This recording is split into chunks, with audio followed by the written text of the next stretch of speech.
준비되셨습니까? 같이 읽도록 하겠습니다. 누가복음 18장 1절에서 8절까지입니다.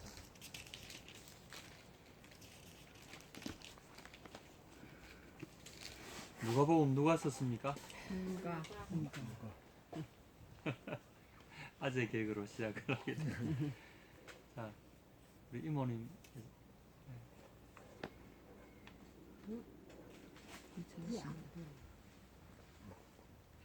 아유, 이모님 아주 대단하시다. 아유. 대단하시다. 그렇죠. 88세신데. 어, 88세신. 그렇습니까? 되게 88하십니다. 예. 젊으셨다. 되게 네. 정정하시고. 동안이시라. 세상에 동안이시다. 약간 못 들으세요. 아유, 우리도 건강을 단디하세요. 그럽시다. 자, 그러면 같이 읽도록 하겠습니다. 시작.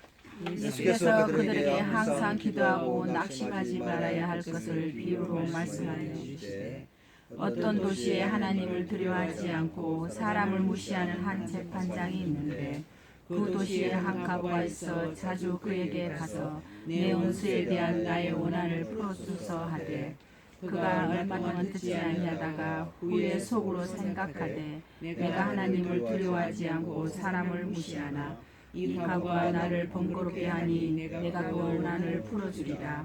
그렇지 않으면 너를 나와서 나를 괴롭게 하리라 했느니라. 주께서 또 이르시되 불의한 재판장이 말한 것을 들으라. 하물며 하나님께서 밤낮으로 부르짖는 택한 자들의 원한을 풀어주지 아니하시겠느냐. 그들에게 오래 참으시겠느냐. 내가 너희에게 이르노니 속히 그 원한을 풀어주시리라. 그러나 인자가 올 때 세상에서 눈을 보겠느냐 하시니라. 아멘.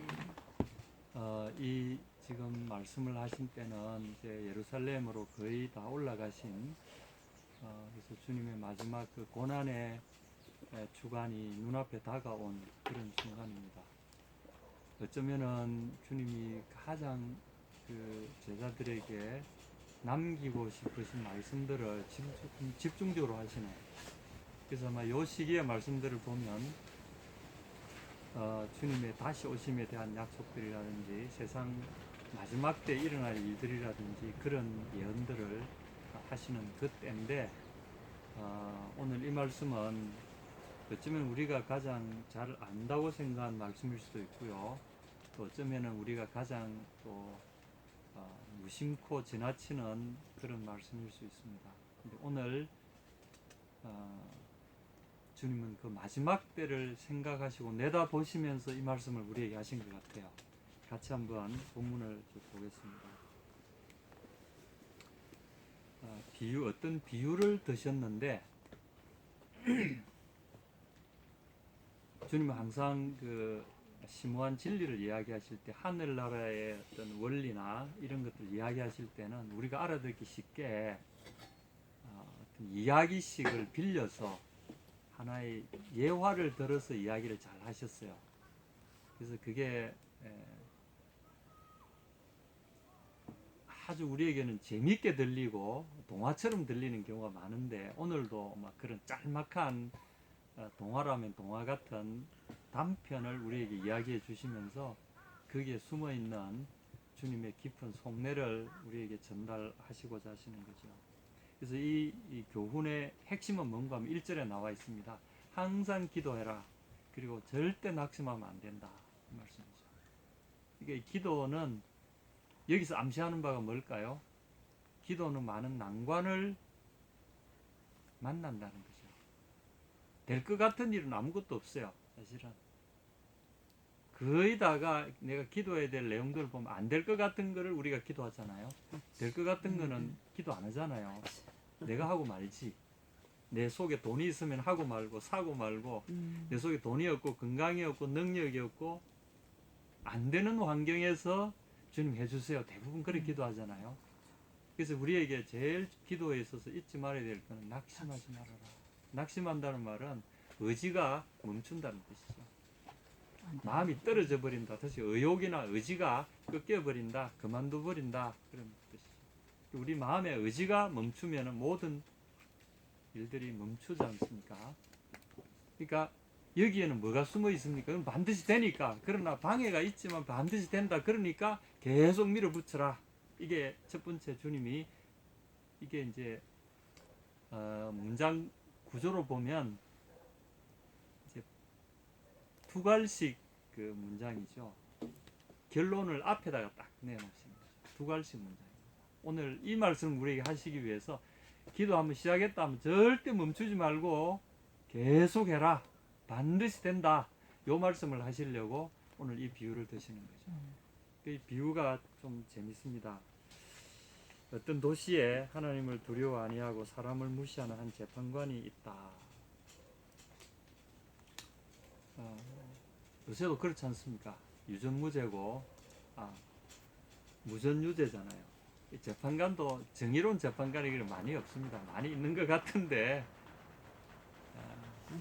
예로부터 지금까지 이 재판이라는 것은 어떤 정의를 추구하는 거잖아요. 근데 이 우리나라를 비롯해서 어디나 그렇습니다. 재판관도 돈 먹으면요, 돈 주는 사람 편에 손 들어줘요.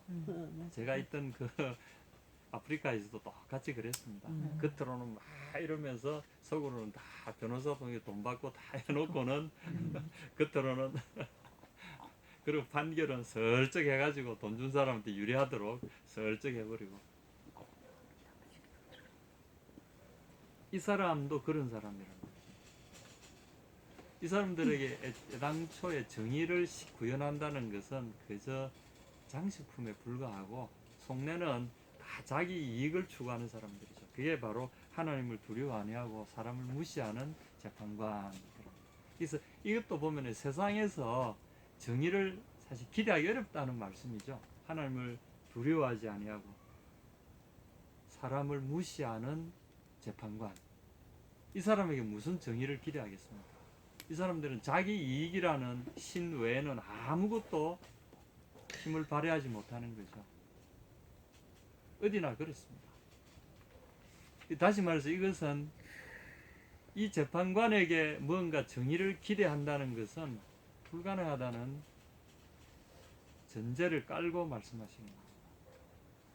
그러니까 정의를 구현해 줄 수 없는 사람 앞에 어떤 사람이 찾아간다는 것, 그것도 재산도 없고 돈도 없고 기댈 데도 없고 세상적인 아무런 힘도 없는 이 과부가 자주 그에게 가서 내 원수에 대한 나의 원한을 풀어주소. 아마도 자기 남편을 해코지 했거나 아니면 남편 떠난 후에 그 약한 혼자 살아가는 과부에게 또 누군가 해코지를 했거나 해서 여기 이제 원한을 풀어달라 이 말은 이제 원문에는 단어가 정의로부터 이런 뜻을 갖고 있습니다. 다시 말해서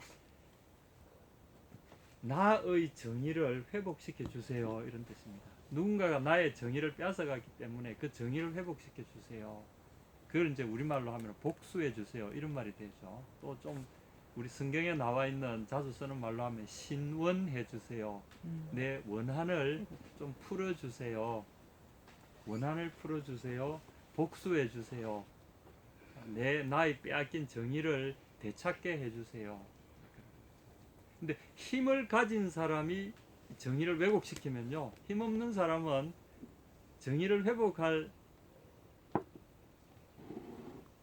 어떤 방법이 없어요. 이런 사람들에게 쌓이는 게 뭡니까? 그게 원한이죠.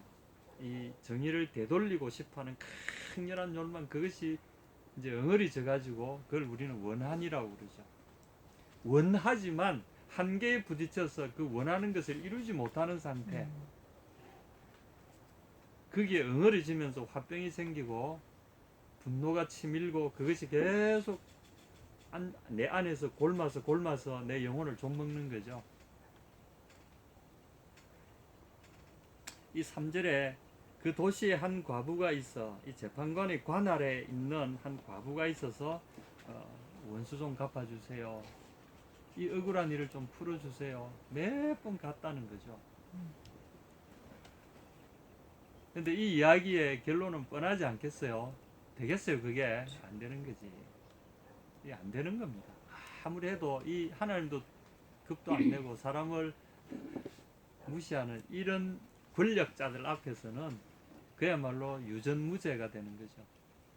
그리고 돈 있는 사람은 돈만 이렇게 갖다 북한 말로 하면 고이면 뇌물을 고이면 다 없던 일이 되고, 그러나 뇌물을 고이지 않으면 없는 죄도 있는 걸로 이제 되는 거죠. 그가 얼마 동안 듣지 아니하다가 후에 속으로 생각하되 내가 하나님을 두려워 아니하고 사람을 무시하나 이 과부가 나를 번거롭게 하리니 내가 그 원한을 풀어주리라.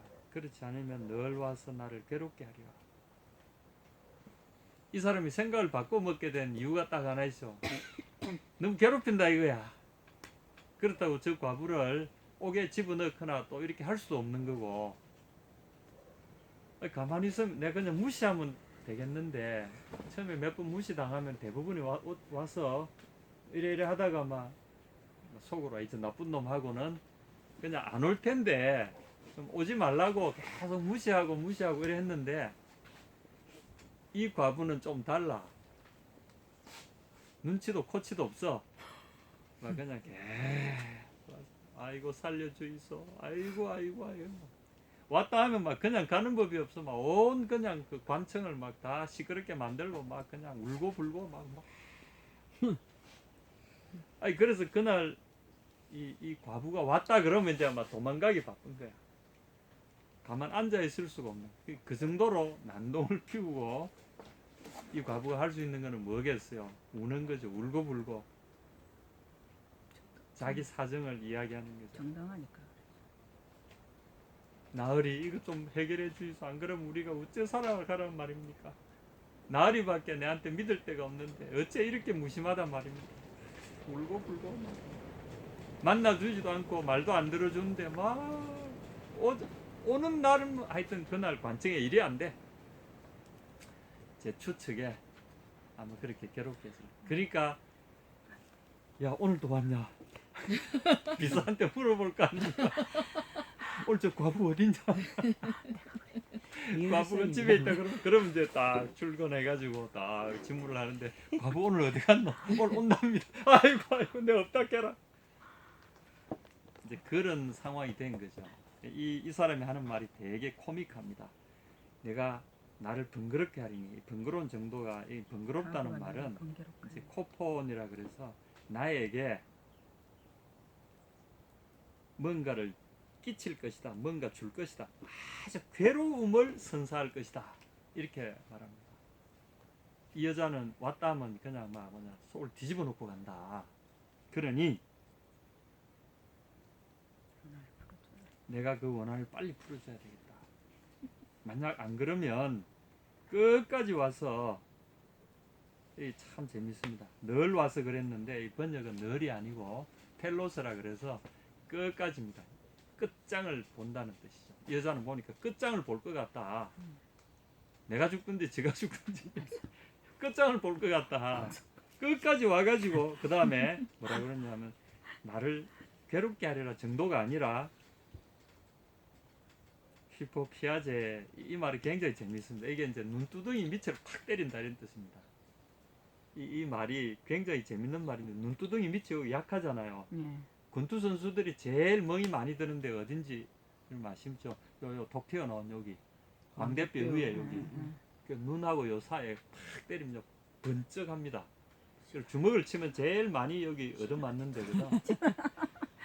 그리고 제일 취약한 부분이잖아요. 이걸 우리말로 좀 번역하자면 까레배 가지고 내 얼굴을 확 까레빌 거다, 이런 뜻입니다. 눈 아래로서 확 핥힐 것이다. 끝까지 이래 할 거다. 이거 안 되겠다. 빨리 이런 불상사가 있기 전에 빨리 내가 해결해 주고 말아야지. 내가 졌다, 이렇게 된 거죠. 그래서 결국은 그 아줌마 오라고 그래라. 도대체 무슨 일입니까? 야 빨리 해결해줘. 빨리 해결해줘. 그래가지고 해결이 됐다는 거 아닙니까? 일종의 코미디죠. 코미디인데 굉장히 웃기는 이야기인데 이 속에 보면은 기도의 본질이 숨어 있다는 거죠. 그래서 주님이 이제 결론을 말씀하십니다. 7절, 하물며 하나님께서 그 밤낮 부르짖는 택하신 자들 당신의 자녀들이죠. 세상에서 택해 놓으신 일반인들도 아니고 구원하시려고 자기 자녀로 삼으신 이 자기의 보배로운 자녀들이 와서 부르짖는데, 그것도 한두 번이 아니라 밥 먹을 때만 아이고 하나님 이래 주이소 이게 아니라 밤낮으로 침식을 멈추고 눈물로 기도하는 부르짖는 그 자녀들의 원한을 풀어주지 아니하시겠느냐. 저에게 오래 참으시게 합니다. 사실은 여러분들 자녀한테 그런 경우가 많죠. 자녀들 어릴 때 뭐 나이 들어서도 마찬가지겠죠. 아빠 이거 사주세요. 장난감 사주세요. 뭐 우리 아들이 그걸 잘했어요. 그래가 내가 막 이러면 안 된다고 엉덩이를 때려도 삥 울다가 또 이제 엉덩이 때린 게 내가 불쌍해가지고 아프지 하면 아빠 장난감 사줄 때까지 그래. 사줄 때까지. 그러니까 내 마음에 참 자식 이기는 앱이 없다 그런 말 있잖아요. 이 똑같은 겁니다. 자식 이기는 부모 없습니다. 주님이 이 예를 드신 거죠. 그래서 내가 너희에게 이르노니 속히 그 원한을 풀어주시리라. 자, 여기 원한이라는 말이 몇 번 나왔을까요? 오늘 본문에서 한번 세 번. 찾아보시죠. 예? 네 3번, 네 번이네. 4번 나오죠, 그죠? 4번. 이 원한, 아까 제가 말씀드렸지만 이 사실 우리의 삶은 원한으로 가득 차 있습니다. 이런저런 모양의 내가 꼭 풀어야 되는, 내가 만든 것도 있지만 살다 보면 죄인들끼리 주고받는 게 얼마나 많아요. 크고 작은 원한들이 우리의 갈 길을 얽매고 있어요. 제가 또 산에서 일할 때 제일 어려운 게 뭔지 아십니까? 나무를 치는데 쭉쭉 곧게 뻗은 잡목이나 나무들은 괜찮아요. 그건 싹싹 비면 잘 나는데 제일 어려운 게 뭔지 아세요? 발목 잡는 거. 예? 발목 찌르는 거. 얽히. 예, 뭐 찌르는 이 덩굴식물. 감아가. 덩굴식물은 여러 개를 감고 있습니다. 그러니까 하나를 친다고 되는 게 아니야. 그게 이 일반 작은 잡목이라도 이렇게 다 감고 있기 때문에 일일이 다 자르지 않으면 하나에 서로 딱 붙들고 있기 때문에 정말 어렵습니다. 그 가는 한 줄기가 큰 나무와 하나를, 똑같습니다. 힘이. 그래서 그거를 다 치지 않으면 힘들거든요. 우리 삶이 그래요. 우리 삶의 어려움이라는 거는 이렇게 덩굴식물 비슷하게 막 얽혀 있어요. 우리 아까지 그 사랑하는 혜민이 이야기를 했지만 혜민이를 얽어매고 있는 그 많은 내면적인 등불들, 죄의 등불들, 또 환경의 등불들, 바깥에서 들어오는 등불들, 이게 안팎으로 우리 속에 팍 있어요. 우리 주님이 사람의 마음을 이야기하실 때 씨앗이 어느 곳에 떨어졌는데 어떤 거는 길가에 떨어졌고 어떤 건 돌짝밭에 떨어졌고 어떤 거는 어디 떨어졌어요? 덤불 속에 떨어집니다. 씨앗이 자라려고 하니까 덤불들이 제거돼야 되는데 그 전불들이 굉장히 많습니다. 그리고 손으로 사람의 힘으로 뽑아내기가 굉장히 어려워요. 그 덤불 속에 떨어져 있으면 잘 못 자랍니다. 눌려가지고. 우리 삶이 다 그렇습니다. 오늘 여기 앉아 계신 여러분들이 정말 행운합니다. 그런 덤불 속에서 눌림에도 불구하고 하나님께서 햇볕을 비춰주셔서 오늘까지 온 거 아닙니까? 그 고난의 밭을 헤치고, 이거는 정말 하나님의 능력입니다. 그런데 우리가 더 놀라운 게 있어요. 삶을 우리가 인정해야 돼요. 삶은 옷밭이 아닙니다. 그죠? 우리는 덤불 속에 살고 있어요. 이 세상이 그렇습니다. 근데 우리에게 이 세상을 이기는 놀라운 일이 하나 있는데 뭔가 하면 그 덤불을 헤칠 수 있는 능력을 주시는 분이 우리와 함께 계시다는 거죠. 그래서 주님이 우리에게 직접적으로 뭘 하라고요? 덤불 속에 이기는 것이 뭐라고요? 기도하라는 거죠. 절대 낙심하지 말고 기도하라는 거죠. 주님이 땅에 계실 때 제자들에게 심어주고자 하셨던 소위 말하는 제자 훈련의 가장 핵심 포인트는 뭐냐 하면 너희들 사랑해라, 너희들 뭐 해라, 도덕적으로 뭐 이런 말씀도 하셨지만 제일 중요한 것은 그분에 대한 절대적이고도 완전한 믿음을 계속해서 훈련하셨어요. 오늘 가시기 전에 우리에게 남기신 이 말씀은 바로 이 믿음에 대한 이야기입니다. 그런데 그러나 인자가 올 때에 세상에서 믿음을 보겠느냐, 기도하는 사람을 보겠느냐 이렇게 안 하시고 믿음을 보겠느냐 이렇게 하셨어요. 이게 뭘까요? 기도야말로 믿음의 표시라는 거죠. 기도하는 사람은 어떤 사람입니까? 된다, 기도하면 들어주신다라고 믿는 사람들이 하는 것이 기도입니다. 기도 안 하는 대부분의 이유가 뭘까요? 믿지 못해. 해봐야 안 된다라고 믿기 때문에 기도 안 하는 거죠. 이거는 너무나 심플하면서도 너무나 광범위하게 퍼져 있는 법칙 중에 하나입니다. 기도한다고 되나? 기도한다고 되나? 그게 모든 대부분의 사람들 속에 박혀 있는 생각입니다. 그건 하나님을 인정하지 않기 때문에, 하나님에 대한 믿음이 없기 때문에 기도 안 하는 겁니다. 저도 기도해도 안 된다라고 믿고 있었기 때문에 기도를 안 하더라고요. 여러분 어떻습니까? 맞습니다. 저만 그럴까요? 기도는 믿음의 중요한 증거물입니다. 주님은 그걸 보시기를 원하시는 거죠. 그래서 제자들에게 늘 당신이 누구신가를 보이시면서 기도하기를 기대하고 요청하셨다는 거죠. 오늘 본문에서 우리가 하나 분명히 알 수 있는 것은 주님은 우리에게 기도하기를 기다리신다. 당신을 믿는 믿음을 포기하지 말고 내가 올 때에, 그렇죠, 그죠? 그러나 인자가 올 때에, 이것이 말하는 우리 구약에서 말하는 여호와의 날, 크고 두려운 여호와의 날, 말라기서, 로엘서, 이사야서, 에스겔서, 거의 대부분의 선지자가 예언한 그 마지막 때 하나님의 최후의 심판을 이야기하는 바로 그 크고 두려운 여호와의 날, 이게 바로 인자의 날입니다. 예수님이 바로 나의 날 이렇게 말씀하셨어요. 그 말은 여호와의 날이 바로 예수님이 오시는 그 날이라는 거죠. 그 마지막 날에 세상에 와서 주님이 제일 먼저 보고 싶어 하시는 게 뭘까요? 오늘 바로 이겁니다. 그때까지도 당신을 붙들고 있는 믿음의 사람들, 그들을 보기를 원하십니다. 아마 오늘이라고 부르시는, 우리가 살아있는 오늘이 그날이 될 수도 있습니다. 그리고 요즘 보면 교회가 욕을 먹고 교회가 점점 사회 속에 영향력을 잃어가고 있잖아요. 이럴 때가 주님이 오시기 가까운 날이죠. 그러면서 교회가 존중받지 못하는 이 시기, 이런 어떤 황폐해져가는 세대에 주님은 우리에게 뭘 기대하십니까? 믿음. 그래도 나의 사람들은, 그래도 나의 말을 굳게 붙들고 나를 기다리는 사람들은 여전히 있다. 나는 그들을 보기 원한다.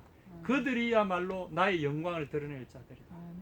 우리가 그런 사람들로 초대받았다는 거죠. 아멘. 그 택한 사람들이 우리라는 자각을 할 수 있다면 주님이 기대하시는 믿음의 기도, 여전히 우리가 오늘도 쉬지 말아야 된다는 거죠. 그래서 기도는 바로 이겁니다. 주님을 우리가 믿는다는 고백. 이 어둡고 여전히 요새는 성경을 읽어도 맹숭맹숭, 교회가 설교를 들어도 맹숭맹숭, 뭐 안 좋은 이야기만 자꾸 들리잖아요. 뭐 어쩌고 저쩌고 막 세상의 정치에 휘말리고, 뭐 또 교회가 뭐 또 범죄의 온상이 되고, 뭐 코로나 하면 또 교회가 또 교회발 코로나 소식. 슬픈 일이지만 그러나 우리가 진정한 그리스도인들이 빛을 발할 때가 바로 이때다. 그리고 불가능해, 세상이 볼 때 불가능에 도전하는 사람들은 바로 이런 사람들입니다. 주님은 이런 사람들을 기대하고 계신다는 거죠. 아멘. 우리에게 낙망하지 말고 기도해라, 이 말씀 속에는 얘들아, 내 원한이 하나 있다. 너희들도 풀어줘야 될 원한이 많지. 내 속에도 원한이 하나 있다. 내가 도무지 내 마음대로 할 수 없는 게 하나 있다. 너희가 믿음을 포기하지 않고 기도하는 것이 나의 원한이다. 내 원한 좀 풀어주라. 저는 그렇게 듣습니다. 여러분 어떻습니까?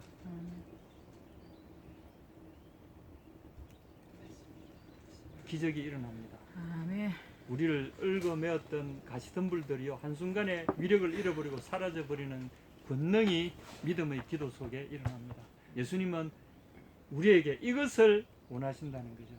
왜 우리에게 고난을 그대로 남겨놓으셨을까? 세상의 죄악과 불합리와 부정의와 얽히고 설킨 이해할 수 없는 왜라고 하는 질문들 여전히 있잖아요. 예수님 오실 때부터 지금도 가장 그 원한 속에서 자기의 정의를 빼앗긴 그분이 누굽니까? 바로 우리 주님 그분 아닙니까? 그러나 그분은 부활이라는 것을 통해서 그 모든 불의를 이겨내셨잖아요.